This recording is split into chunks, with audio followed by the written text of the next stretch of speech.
So that's the number one thing we're trying to do, is how do we capture that space. Then the next thing you're talking about that's really been affecting you is movement pattern. So a lot of that comes from also theatrical things and designing a lot of ballet and all that. It's like to set up a show for success, you set up a director for good movement, you know? So like when I did the Chuck Mangione, and this year too, I had a lot of arrows. Like when I sketched the thing, I was like, I had a lot of arrows going, here's a great movement pattern with this, or here's a great movement pattern, you know? Yes.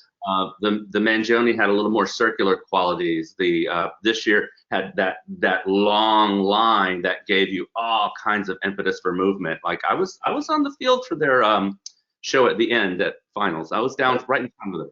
So yeah. So that's what that does. It sets you up for success for that. It gives you opportunities. It gives you places to go to or come from, and that's all that's really done. You know, it's set those axes up. Yeah. All right, and see, that all sounds very simple and logical, and it was. And yes, both years, it was very easy to write drill because you had set me up for that movement. But I feel like average guy out there trying to figure out how to put your set pieces to create flow of movement doesn't know how to make the right choices that you inherently, from your years of experience in the theater and everything, knew how to do. So let's talk about that first one. Hi, this is Tim Hinton, the Beast of the Marching Arts. Thank you for being a member here at Marching Arts Education and at the Marching Roundtable. You're awesome. Your support really does allow us to continue to create and share this great information. If you have any friends or colleagues who you think would also enjoy this, please encourage them to become members also. Now, enjoy this video. Hey everybody, it's Tim Hinton, the Beast of the Marching Arts, talking to one of the smartest people on the planet, Michael Raiford.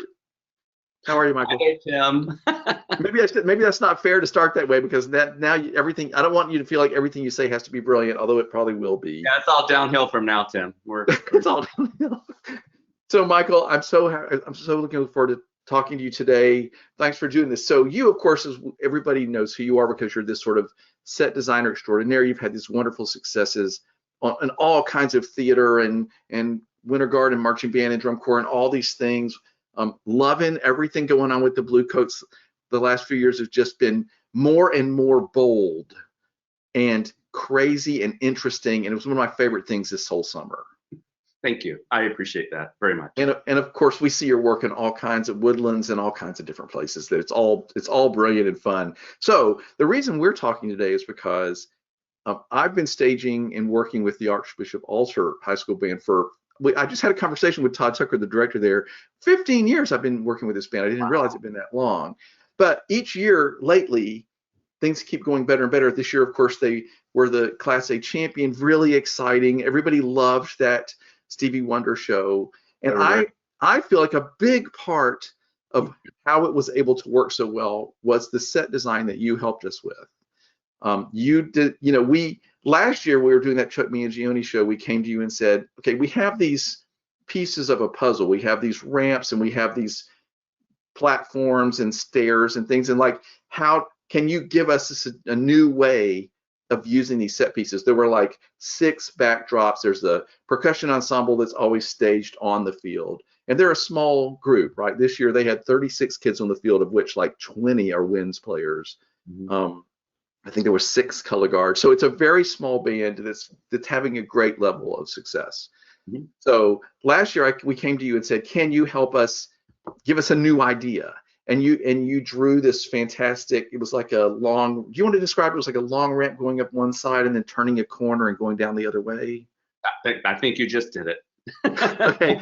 So anyway, and then this year you gave us this runway thing that I think a lot of people will recognize, the yellow runway. Anyway, as a drill designer, Michael, I've been doing this a really long time, and I've had a lot of success and worked with a lot of small bands because, there's like, you have to kind of understand how that works and how they have to move and how fast things happen when you have small bands. But anyway, your set design suggestions that you've given us the last few years have transformed the way I have been able to write drill and the success that they've had. And so I thought I would just pick your brain about it. Do it. Here we go. Okay. Come on. What do you want to know? So I'm not someone that feels like there need to be tons of stuff all over the field necessarily. For most bands, I feel like, but you need the right smart thing. And I feel like that's what you're great at. That's what you gave us the last 2 years at Alter, was the right smart thing. So let's start with the first one. It was like a long ramp going up once. It was like a little like an L, right? It's a long ramp going up one side, and then it turned a 90-degree corner, came down the other side. And we placed it sort of right in the middle of things, with the backdrops on one side, the percussion ensemble on the other, that Chuck Mangione show. And it was a breeze. Like the writing drill for that was a breeze, because it was so easy to move people up and around and over. So talk about how you knew that was going to make my life happy. Wow, there's a lot of ways to answer that. First of all, a lot of what you're talking about is how do we capture the space we're in for a group and make it tameable to create a show. Because that's a lot of why we have set design. Same reason why we have, microphones and things like that. Where, especially for a band like Alter, you're in a super unfair situation, and so you want to find a way to capture, to focus this huge space, to focus the space, and to be able to get that show out there. So that's the number one thing we're trying to do, is how do we capture that space. Then the next thing you're talking about that's really been affecting you is movement pattern. So a lot of that comes from also theatrical things and designing a lot of ballet and all that. It's like to set up a show for success, you set up a director for good movement, So like when I did the Chuck Mangione, and this year too, I had a lot of arrows. Like when I sketched the thing, I had a lot of arrows going, here's a great movement pattern with this, or here's a great movement pattern, Yes. The Mangione had a little more circular qualities. This year had that long line that gave you all kinds of impetus for movement. Like I was on the field for their show at the end at finals. I was down right in front of them. So so that's what that does. It sets you up for success for that. It gives you opportunities. It gives you places to go to or come from, and that's all that's really done. It's set those axes up. Yeah. All right, and see, that all sounds very simple and logical, and it was. And yes, both years, it was very easy to write drill because you had set me up for that movement. But I feel like average guy out there trying to figure out how to put your set pieces to create flow of movement doesn't know how to make the right choices that you inherently, from your years of experience in the theater and everything, knew how to do. So let's talk about that first one. That shows that L. Yes, I found it very easy to take people up and over and around. There was this circular thing that could come behind it, they could come up on it, they could come in front of it, and it was really fun and easy. And what I was surprised was how much a difference it made. Like I've often had the stage set without that piece, and I have this big blank open field, and then it's sort of like, okay, well, what do I do with this big? But you, by giving us this L-shaped ramp, it created that movement. So how do I know how to make that choice? Good question. I don't know. No, I think it's always about where's a focus. Right. Is there a central focus things are coming to and from? And I think that's the thing. And then you set up you're helping to set up the composition of your staging area, whatever that might be, indoor, outdoor, whatever. And it's simple as that. It's simple as, looking at any painting, looking at any graphic. I often use advertisements when I'm teaching like a design basics class to go, what's the focus? What's the primary thing? How do lines lead to that? How do things lead away from it? And also this is not in a vacuum, and I'll say this to our listeners out there. This is not in a vacuum. I stage, I direct, I have choreographed, although I'm too old and fat now. I am a set designer, I'm a costume designer, I'm a video director. So it's like I see things holistically. And so the fact that for this particular product, I only do set design, but that's coming with all that other knowledge. I'm not just going, this would be real pretty against pink. I'm not doing that. I'm understanding the whole. And it's important to say to people in this case too, you guys have done the concept, someone else has done the costume, someone else has, done all of that work for this. And I'm literally just coming in and providing a context, but that context is based on all of that, and so when I, seeing the costume, where's the costume going to feel at home? If I'm doing both, which I often am, I'm starting with usually, sometimes a big concept, but I'm starting with who are the people. That's always super important. And then how do the people move? So in this case, quite honestly, beyond that, it's the magic of creativity. It's like there was just an instinct for me. Oh, a runway would be fun for this. And then I started playing with how that runway could work. I think it's also important to say that this project is based around stock pieces, and that's important for a lot of schools to understand. This wasn't something that you do and use only 1 year. Those ramps are stock pieces. The backdrops are stock pieces. So I also was working comfortably within that parameter.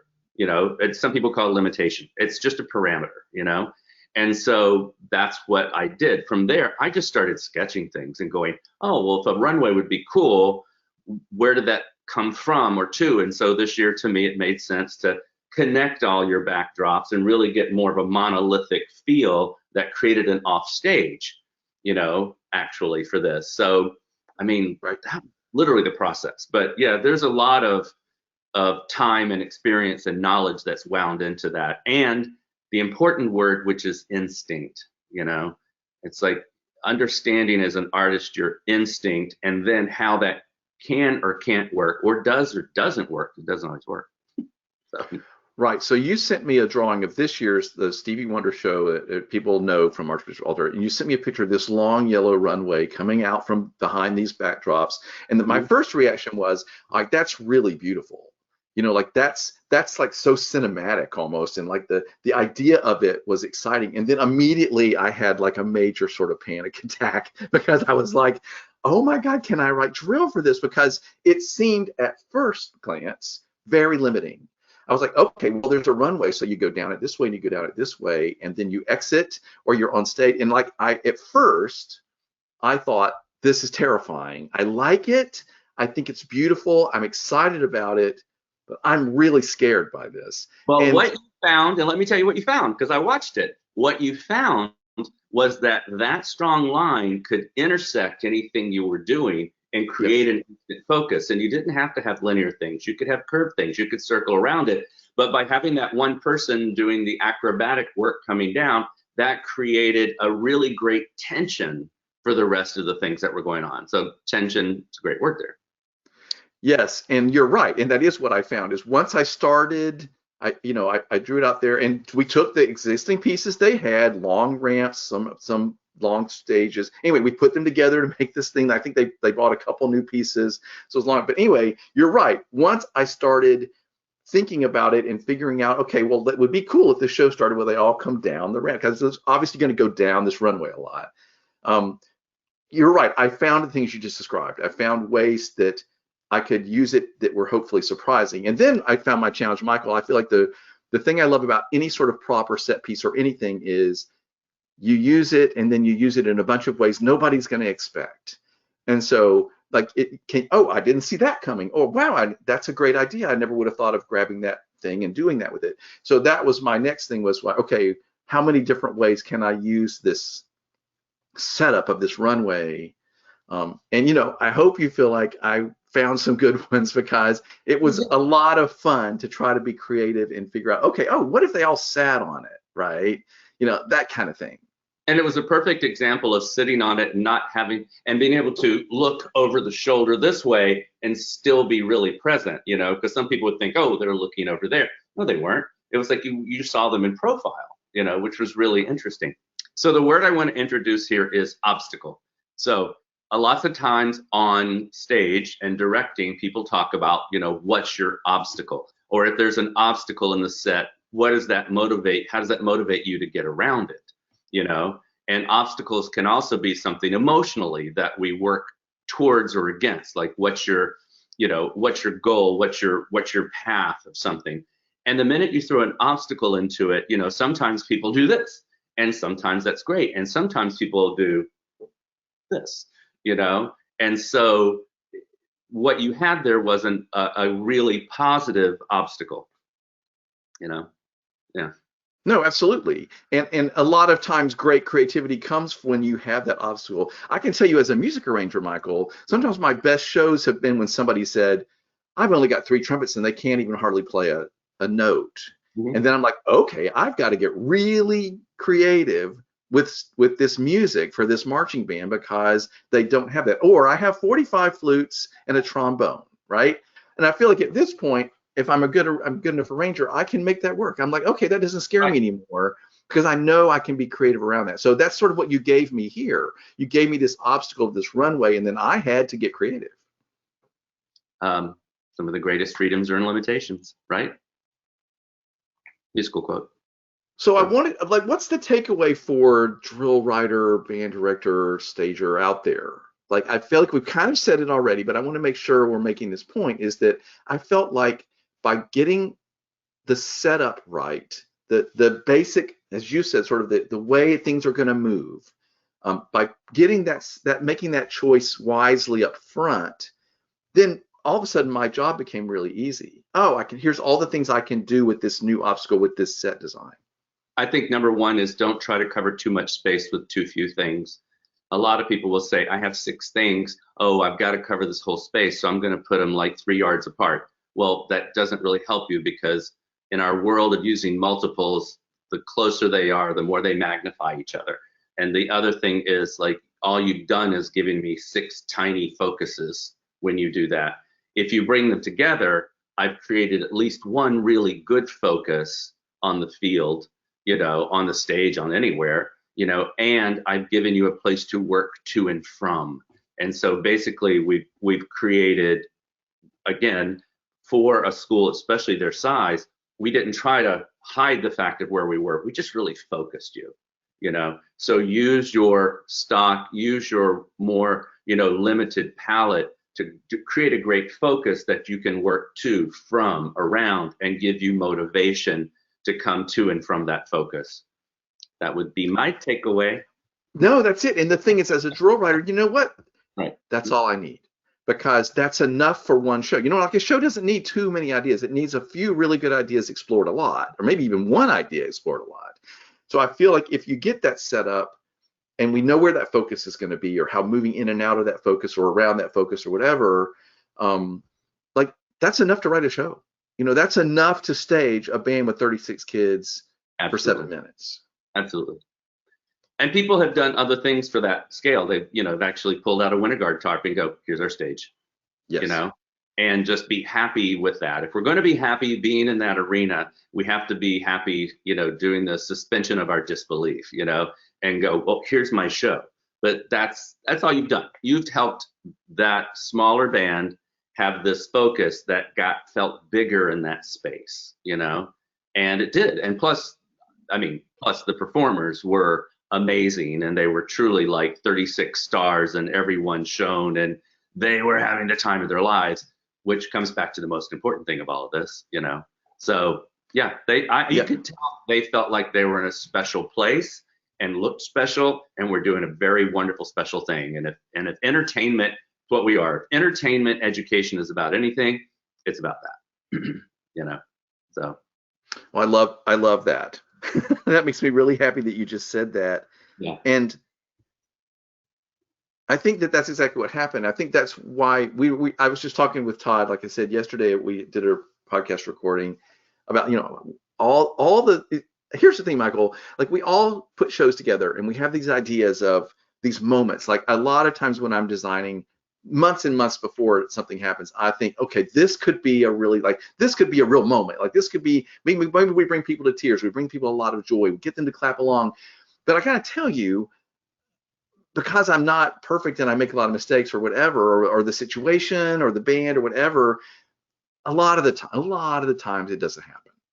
So that was what was so amazing to us this year, was a lot of those moments that we dreamed about, that we were excited about, that we got emotional about as we were designing the show, actually happened as we wanted. When that harmonica hit at the end and people were up and clapping along, it was like, this is exactly the way we dreamed it might be, but it actually worked, and it seemed like a miracle.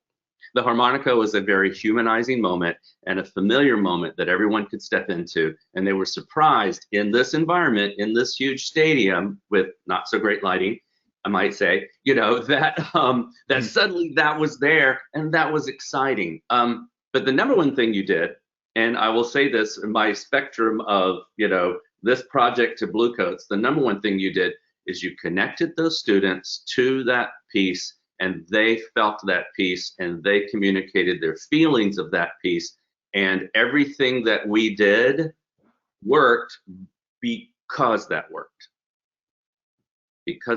Because those kids were believable. They had an absolute sense of believability and realness, and that's why they could electrify that stadium. So that's why it all worked.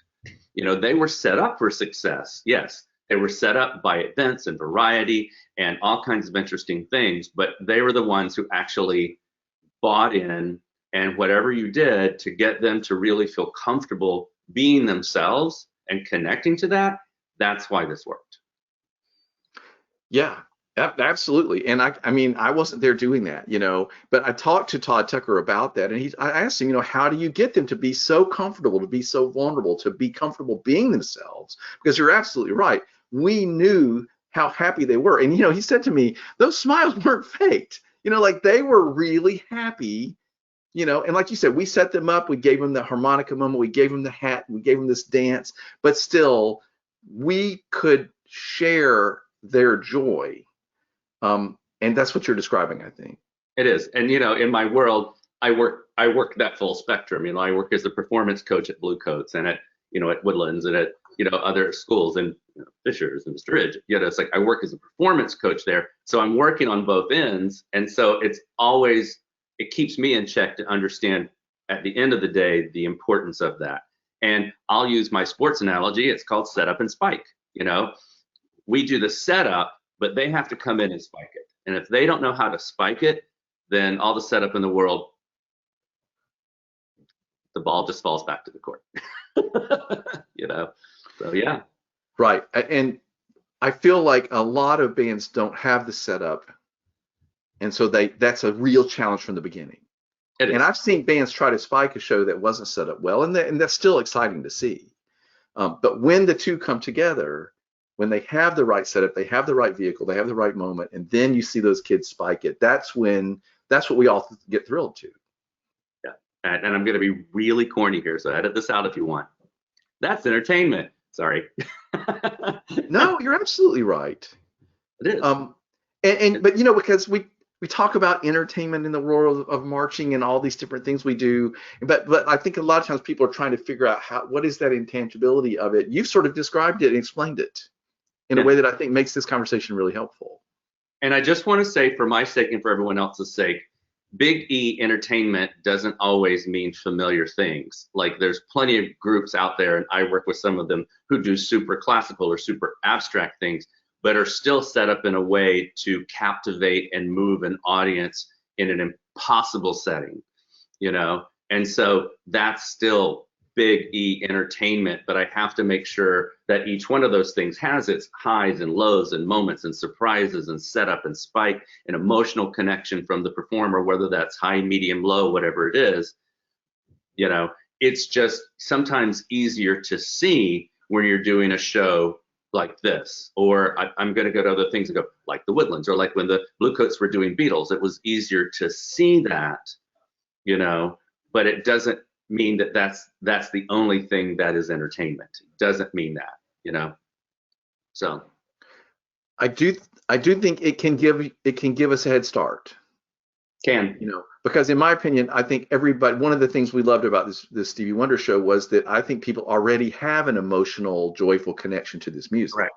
They do. So it is a little bit of a head start, but that doesn't mean, you're right, it doesn't mean it can't be done with Barber or Bartok or Tchaikovsky or. Well, and let me also say, and just to make the point, if you do something like Stevie Wonder and you're not emotionally connected to it, that's going to be the first thing. People are going to get a hot dog. They're going to be like, oh, you didn't mean it. Oh, you're killing my good memory. Stop it. Now, wait a minute. That's a very interesting comment, because absolutely. I got to tell you, Michael, It's the same thing I said after the Bluecoats Beatles show. I always said I've never seen a Beatles show I liked until now. And I feel like Stevie Wonder is sort of the same setup, and that's another reason I was nervous about this show, because I was like, man, people have expectations. It has, those grooves have to be right, you know, and so that's interesting because I haven't seen very many Stevie Wonder shows that I liked either. And there you are. I'm going to take it to when I did the Wizard of Oz on stage for a ballet. The first thing I felt the weight of was, I don't want to kill people's childhood memories. You know, and that was a lot of weight. So yeah, you take on Stevie Wonder, you better be ready to literally throw down. You know, when the Bluecoats did the Beatles, there were many, many discussions of how many people would sit there with folded arms and go, yeah, right, you know, whatever. And how do you, of course, you know, smart people go, well, people are going to have this reaction. How do we make sure that they come on the journey with us? So that's what you did. You went, how do I make sure people come on the journey with me? And you gave them every reason to do that. And the best reason was that the kids believed the journey.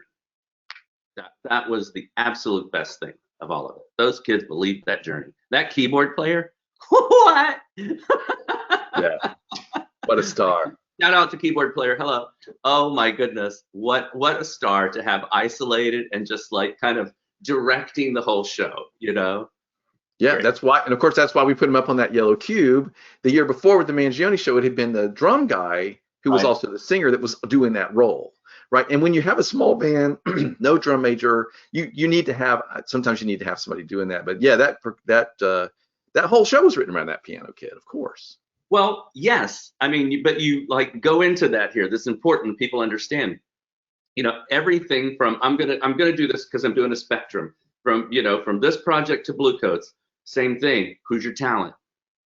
What are your talent? What are the tricks? What are the secret tricks we don't know? From a vocalist to a guitar player to your keyboard player to the person who could do the backflips to the person who could throw the 10 to the person who could actually stand up in front of everybody and sing. I repeated that. But, you know, find all your tools. Find all the things that make you unique. A harmonica player. Can't have harmonica and drum corps. It's a reed. It's like, you know, yes, find those things and make it as special as you can to your program. Absolutely. So that's interesting because I do think that the reason I was so thrilled by that guitar player in the Bluecoats was because of who that kid was and what he was like, the way he was bringing that and his joy in that moment of his performance. Am I doing this right? Is that right?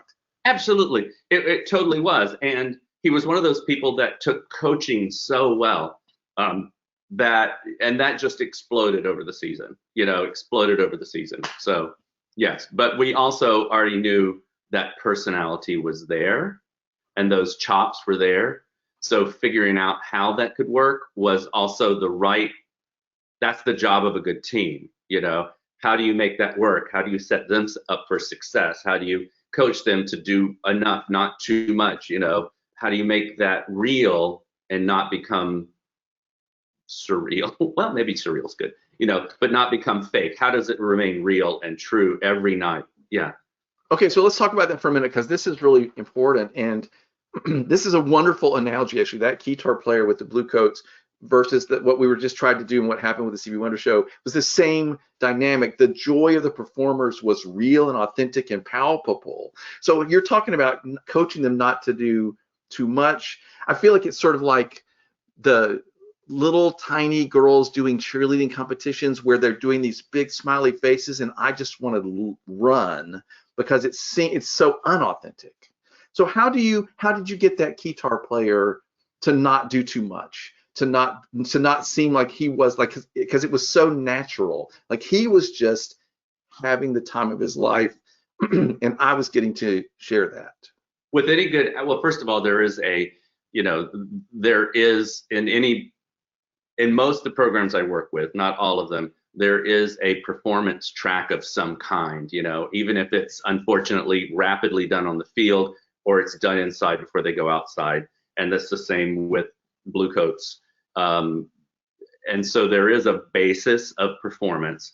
And then you also, like any good director, like on stage or whatever, you're hoping that skill set comes in naturally already, or worked upon skill set, and then you're just guiding and editing. So with Ryan, this was a guiding and editing and going, oh, why don't you go ahead and move here? Great, you're not playing here. Why don't you turn around and watch them come to you? That way, when you come back in, all the horns are moving around you. As you turn back to the audience, we've got your presence again. And then you get that, and then you let his skill set fill that in. And then, and then there's places that are going too far. You got pull it back, keep it real. And so I think it's directing. That's directing.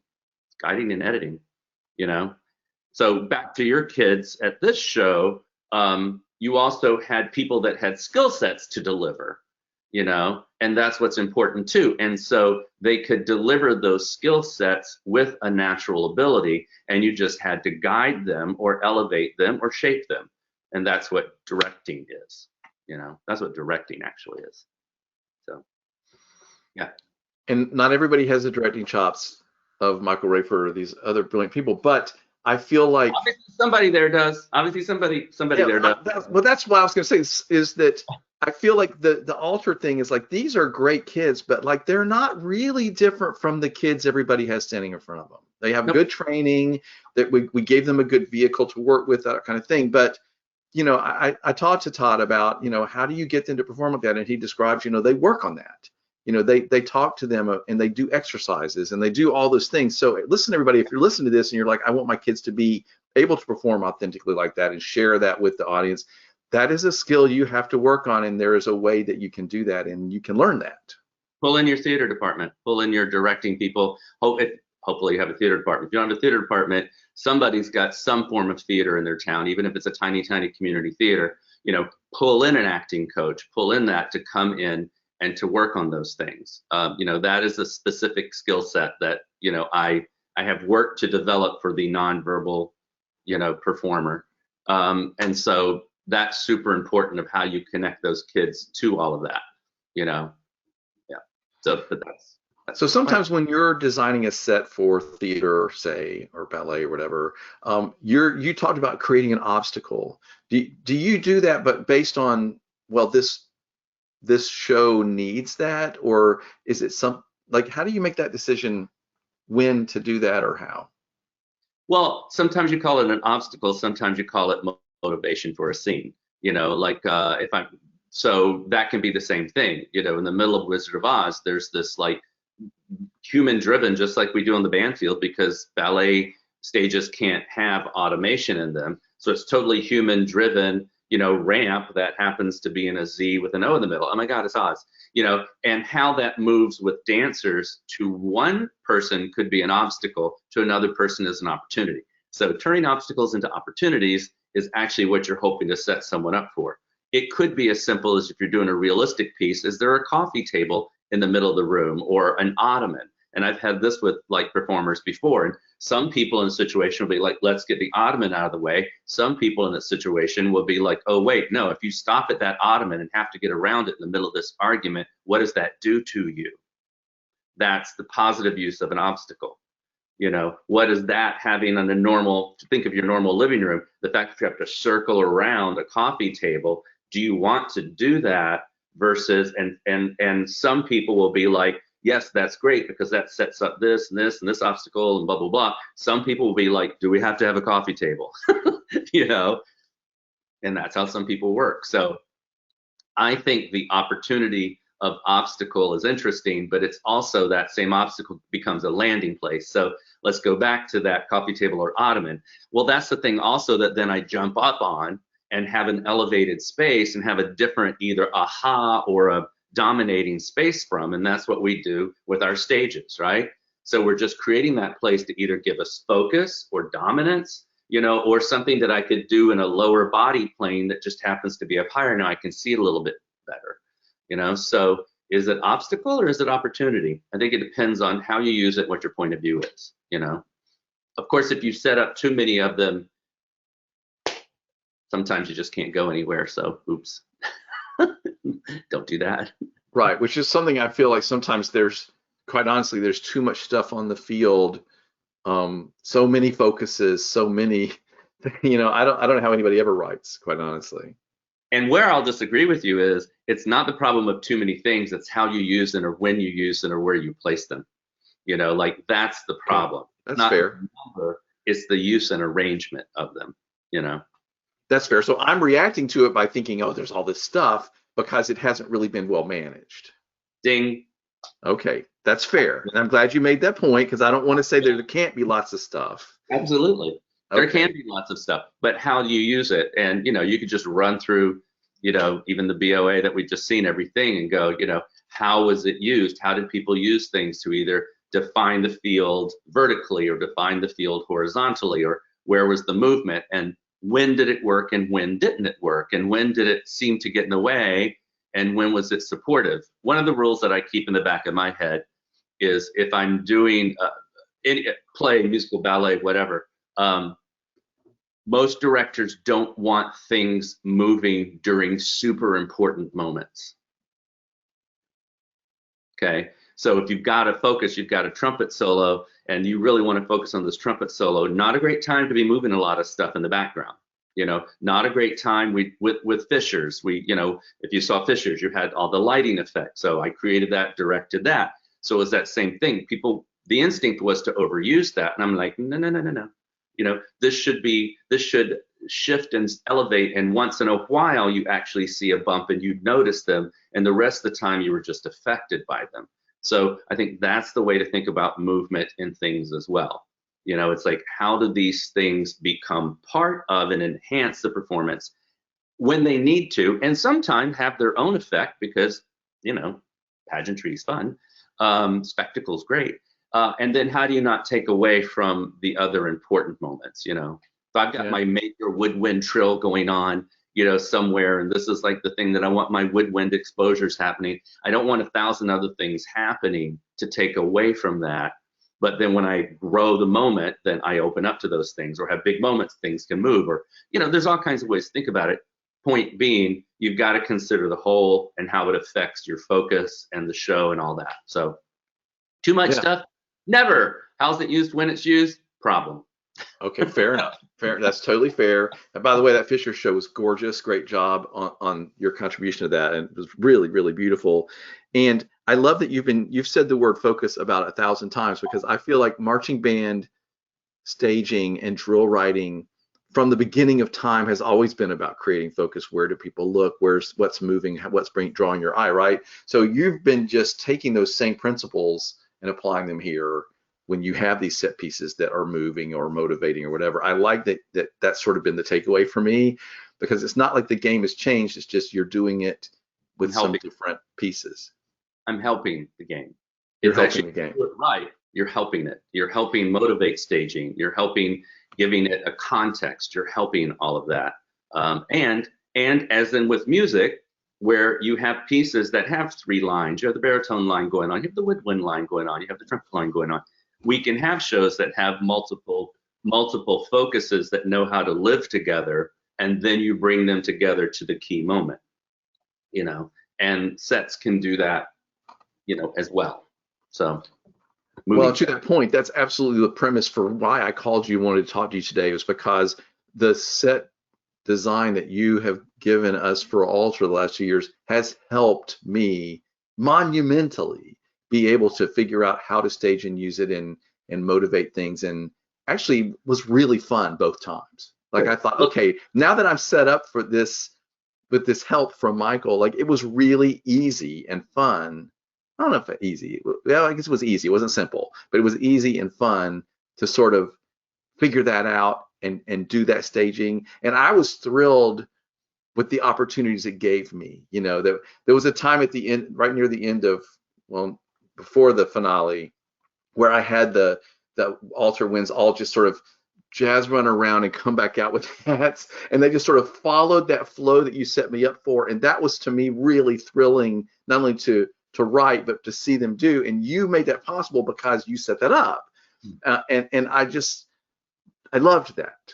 Well, you discovered it, but that was a perfect discovery of that. Using that for a simple change like that was great, super theatrical. And, everybody could tell, like, fell for it. And I mean, fall for it in a good way.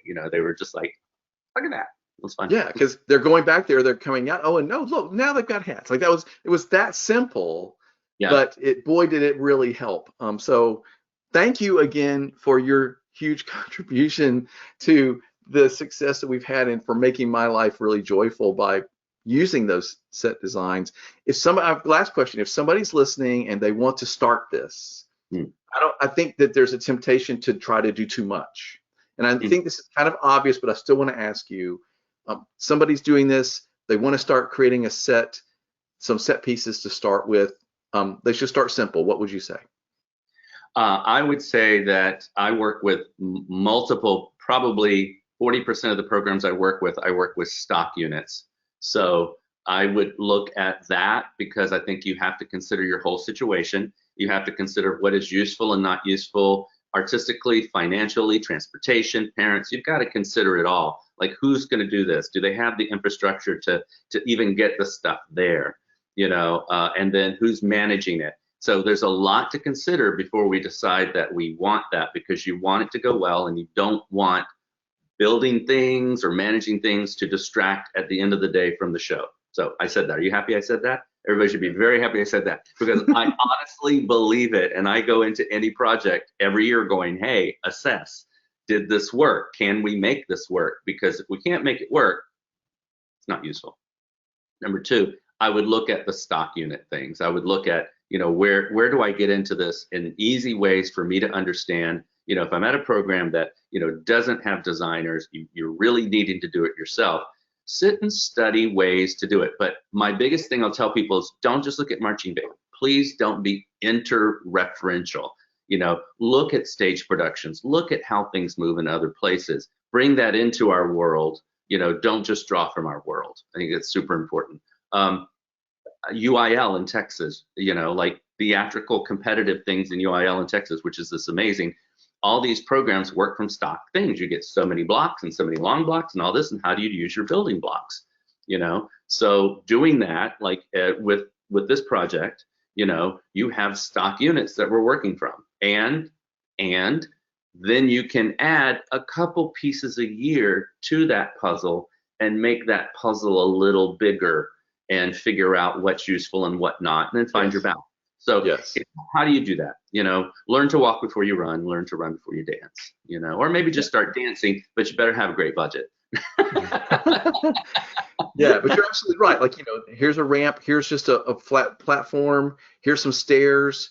Start with something, build something interesting, add another piece the next time. Yeah, that's great advice. And I loved that. I'm going to reiterate one more time. It's like, yes, we should all, if you're a designer, you're working with these groups, you should be going to the ballet, you should be going to the theater, you should be going to art museums, you should, et cetera, et cetera, et cetera. Absolutely. And I just want my reinforcement is start with something that you can understand. If you're at a program where you're doing your own drill, you're staging, and you're having to do all this stuff, start with the one little piece that you start understanding what happens if I put this here, because now it is going to command how you move. It is going to command where your focuses are. You have to decide who's on that. You put a stage out there, you better know who's on it or not on it the whole time, and make sure you understand that. Nothing worse than putting a big stage down front and having nobody on it for a whole song. Nothing worse, okay? So you got to understand what that's going to mean. And yeah, I think dive in with the little bits. And again, I do multiple projects where we work with stock, and then how do you add a little something every year that really helps with budget? Then you're going to get to the point where transportation becomes an issue, and you just, you got to make sure all those things work for your program. And when it can, and when it can add, and when it can add to the quality and the feel and the entertainment and all that, that's great. But at the end of the day, if it's going to take away from it, I'm saying this, everybody notice I'm saying this, if it's going to take away from the first 4 columns, how we train the kids, do you have the money to train the kids, are they in private lessons, all these things that matter more, you got to get those columns done before the other stuff matters. So yeah, I'm glad you said that, because we've all seen shows with elaborate props and costumes, but the kids could not play or march. And I'm like, okay, they should have spent their money there. So let's all make sure that we're not trying to spend our money or emphasize the wrong things. Michael, gosh, another incredibly, every time I talk to you, I learn a lot, and I'm always excited. And I'm excited that you're part of our world. You're bringing that expertise from all that work you've done in all these different ways. And, you bring it to our activity. You brought it to us at Alter and really helped our season. So thank you so much. You're welcome. Thank you. I appreciate it, Tim, very much. Yeah, it's been great talking to you. You too.